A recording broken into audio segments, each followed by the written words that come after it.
Hello guys, welcome back to my channel UC ফ্যামিলিতে তোমাদের সবাইকে স্বাগতম। বন্ধুরা, আজকে আমি এখানে চাল কুমড়োর একটা রেসিপি নিয়ে এসেছি। চাল কুমড়োটাকে আমি কুচি কুচি করে কেটে নিয়েছি, আর এখানে কাঁচা লঙ্কা ফেলে নিয়েছি, আর এখানে চিংড়ি মাছ আছে। এটা দিয়ে একটা রেসিপি তৈরি করব। কি কি করছি দেখো।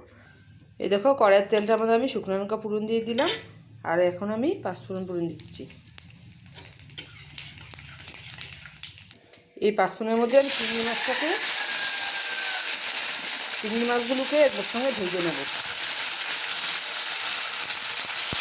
মধ্যে একসঙ্গে আমি হলুদটাকেও এড করে দিলাম, নুনটাকেও এড করে দিলাম।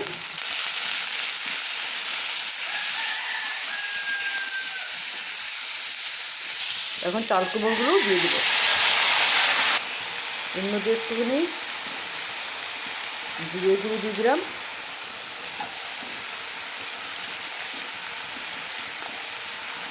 ওখানে এটাকে ঢেকে রাখবো।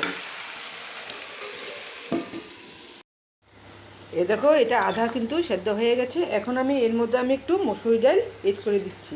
এটা একটু ফাটা ফাটা হয়ে থাকবে। এখন ফাটা ফাটা হয়ে এখন মসুর ডালটাকে একটু হোক, সেদ্ধ হোক।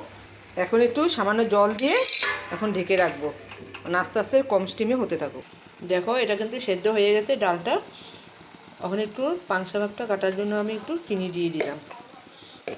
চিনি দিয়ে তারপরে এখানে নামানোর আগে আর একটু হয়ে নেক, তারপর আমি ধনিয়া পাতা দিয়ে দেবো।